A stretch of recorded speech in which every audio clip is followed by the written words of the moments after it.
संपूर्ण राज्याचं लक्ष लागून असलेली महाराष्ट्र केसरी 2025 ही स्पर्धा अहिल्यानगर शहरात पार पडली।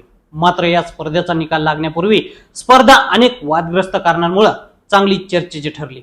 गेल्या 5 दिवसांपासून सुरू असलेल्या या स्पर्धेच्या अंतिम सामन्यामध्ये चांगलाच गोंधळ पाहायला मिळाला।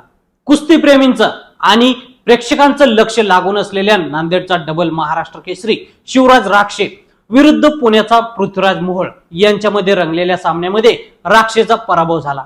मात्र पंचांनी आपल्या विरोधात निर्णय दिलेला असून ही मॅच फिक्सिंग आहे असा आरोप करत राक्षेनं थेट मंचावरूनच पंचांना धक्काबुक्की करत लात मारल्यानं ही स्पर्धा अत्यंत वादग्रस्त ठरली।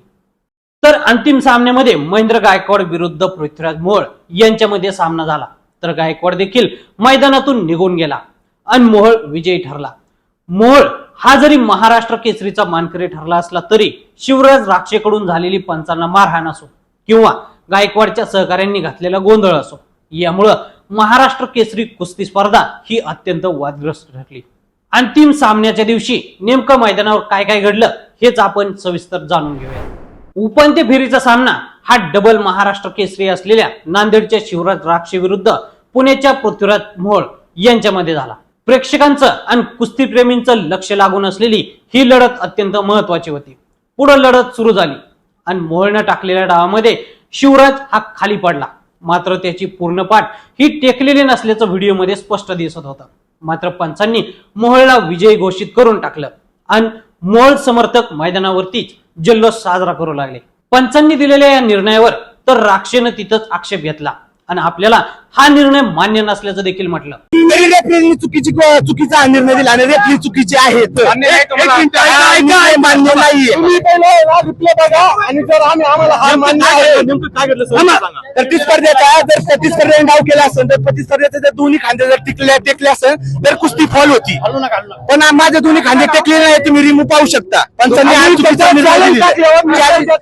चॅलेंज टाकल्यावर निर्णय देता येत नाही। तुम्ही चॅलेंज टाकल्यावर तुम्ही रिमूव्ह बघा, त्यामध्ये कुस्ती जर चित झाली असेल तर मगच तुम्हाला निर्णय घेता येत। त्यानंतर मैदानावरून जात असताना पंच आणि राक्षे यांच्यामध्ये बाचाबाची झाली। त्यानंतर राक्षेनं मंचावर असलेले उपमुख्यमंत्री अजित पवार आणि केंद्रीय मंत्री मुरलीधर मोहोळ यांच्याशी देखील चर्चा केली आणि पुन्हा एकदा मैदानावर आला। मात्र पंचदेतील तोच निर्णय अंतिम असल्यानं राक्षे आणि पंचांमध्ये बाचाबाची सुरू झाली। राक्षेला राग अनावर झाल्यानं त्यानं पंचांची थेट कॉलर पकडत त्यांना एक लाथ मारली आणि एकच गोंधळाला सुरुवात झाली। मैदानाबाहेर आलेल्या राक्षेनं पंचांच्या निर्णयावरती आक्षेप घेतला। त्याचबरोबरच राक्षेचे प्रशिक्षक तसेच हितचिंतकांनी देखील आक्षेप घेत निर्णयाविरोधात तांत्रिक समितीकडे अपील केली। मात्र नियमानुसार कुस्ती चितपट झाल्यास त्या निर्णयावरील अपील स्वीकारले जात नाही, त्यामुळे पृथ्वीराज मोहोळ हाच विजेता ठरला। महाराष्ट्र केसरी कुस्ती स्पर्धेचा अंतिम सामना हा महेंद्र गायकवाड विरुद्ध पृथ्वीराज मोहोळ यांच्यामध्ये झाला। सुरुवातीपासूनच महेंद्र गायकवाडनं आक्रमक पवित्रा घेतला, मात्र तेवढ्याच ताकदीनं पृथ्वीराजनं प्रतिकार करत महेंद्रला गुण घेऊ दिला नाही। त्यानंतर 30 सेकंदाच्या कालावधीमध्ये महेंद्रनं गुण न घेतल्यानं पृथ्वीराजला 1 गुण देण्यात आला। त्यानंतर दुसऱ्या फेरीमध्ये महेंद्रनं 1 गुण मिळवत सामना 1-1च्या बरोबरीवर आणला। शेवटचा 1 मिनिट शिल्लक असताना मोहोळवर डाव टाकण्याच्या नादात महेंद्र हा मॅचच्या बाहेर गेल्यानं पृथ्वीराजला 1 गुण देण्यात आला। शेवटचे 30 सेकंद राहिले, त्यावेळी महेंद्रने देखील गुणासाठी अपील केलं, मात्र ते फेटाळून लावण्यात आलं। अवघे 30 सेकंद राहिले असताना आता काय होणार याकडे प्रेक्षकांचं लक्ष लागलेलं असतानाच महेंद्रनं अचानक मैदान सोडलं आणि थेट खाली निघून गेला। त्यामुळं पंचांनी पृथ्वीराजला विजय घोषित करून टाकलं आणि महाराष्ट्र केसरीचा मानकरी पृथ्वीराज मोहोळ ठरला। अहिल्यानगरमध्ये भरलेल्या 67व्या महाराष्ट्र केसरी कुस्ती स्पर्धेच्या अंतिम सामन्यामध्ये स्पर्धेला गालबोट लागला। आज मोहोळ जरी महाराष्ट्र केसरी बनला तरी शिवराज राक्षे आणि महेंद्र गायकवाड यांच्या कृतीमुळे ही स्पर्धा वादग्रस्त ठरली। उपांत्य फेरीच्या सामन्यामध्ये पंचाला लाथ मारल्यामुळे राक्षेचं 3 वर्षांसाठी निलंबन करण्यात आलं। तर सामना सुरू असताना पंचांच्या निर्णयाला डावलून मैदान सोडल्यानं महेंद्र गायकवाडवर महाराष्ट्र कुस्तीगीर परिषदेचे अध्यक्ष रामदास तडस यांनी कारवाई केली असून या दोघांचंही 3 वर्षांसाठी निलंबन केलंय। अहिल्यानगर शहरामध्ये यंदाची 67वी महाराष्ट्र केसरी कुस्ती स्पर्धा पार पडली। अहिल्यानगर शहराचे आमदार संग्राम जगताप यांच्या वतीनं या स्पर्धेचं आयोजन करण्यात आलं होतं।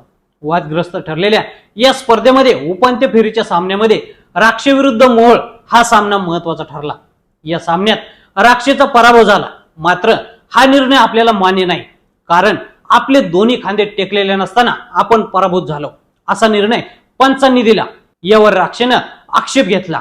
पंचांनी माझ्यावर अन्याय केला. मी पुणे जिल्ह्याचा ट्रिपल महाराष्ट्र केसरी होणार म्हणून माझ्यावर अन्याय झाला. मला पराभूत करण्यासाठी हे जाणून बुजून करण्यात आलं असं राक्षेनं म्हटलंय. त्यामुळे कुठेतरी या महाराष्ट्र केसरी कुस्ती स्पर्धेमध्ये राजकारण झालं की काय अशी चर्चा ही कुस्तीप्रेमींसह प्रेक्षकांमध्ये देखील होती.